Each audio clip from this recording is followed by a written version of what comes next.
Magandang araw po sa inyo lahat guys. Ayan mga ka-forest adventure, sa pangalawang pagkakataon po, narating ko po itong isa sa pinakamalaking tangke po na nagsusupply po ng tubig sa bayan po ng San Francisco, Quezon. Ayan, sama-sama po nating tunghayan. Ano nga po ba ang kalagayan po ng tangke po dito? Ayan, wag na po natin patagalin. Tara na po.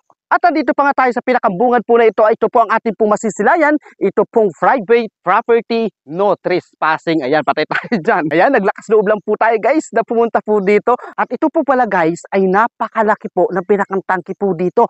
Ito po yung pinakambungan pa lamang po nung pinakamalaking tangke po dito. At nakikita nyo naman po na yung pinakantubig po dito ay tuloy-tuloy na umaagos papunta po doon sa pinakang kabila po na yun. At ipapakita ko po sa inyo mamaya na mayroon pa rin po pala dito na isang maliit na talon. Ito po ay medyo konti na po ang tumutulo na tubig dito at masisilayan po natin yan. Huwag po ninyo akong iiwanan hanggang sa huli, hanggang sa matapos po ang video po na ito. At dito makikita nyo po guys, pinakang labas na po ito ng bakod, na pinakang tangke po dito. Makikita nyo po dito na mayroon siya parang tabuan o labahan o kung ano pa man po dito na nilagyan po talaga yan na kung sa ano guys, tuloy-tuloy siya na umaagos po yung tubig po dito, papunta po dito sa pinakang kabila po na yan. At ito pong ating nasa harapan, yan po makikita ko po sa inyo guys, yung pinakang tangke po dito.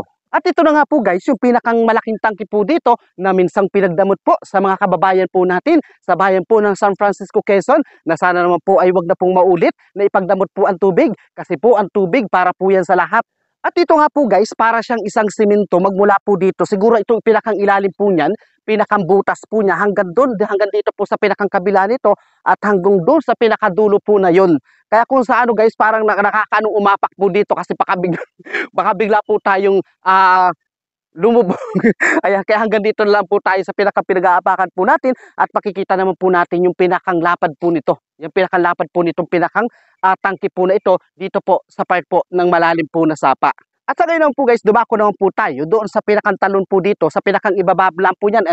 Andito po yung pinakang tangke po. Dito naman po sa kabila guys, ayan, may talon po dito na ipapakita ko po sa inyo.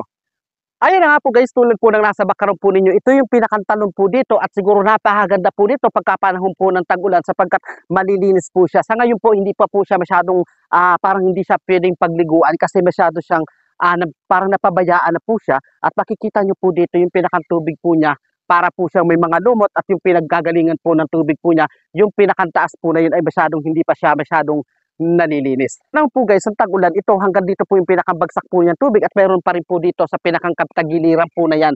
Ayan, isa rin po ito sa napakagandang talon po kapag medyo tag-ulan na po at malilinis na po itong pinakang talon po na ito. Dito na po guys, itatry ko pong uminom. Ayan, ito yung pinakang hose na nagmumula po doon sa pinakang ilalim na po nitong tangke po na ating pong nasa background.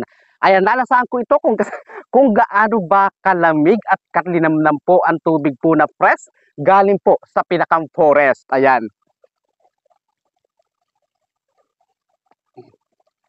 Grabe guys. Super sarap at talaga nang pong ramdam mo yung fresh na mula po sa forest. At sa pamamagitan nga po ng video guys na ito ay ako po ay pansamantalang magpapaalam na napakalayo man po ng ating pong pinupuntahan. Pinipilit ko po yan na maipaabot po sa mga kababayan po natin San Francisco para naman po kung ano po ang kalagayan po ng ating pong dam na pinagmumulan po ng tubig po ng bayan po ng San Francisco, Quezon. Maraming salamat po. Sana po ay nakapag-follow, share na po kayo. God bless you all.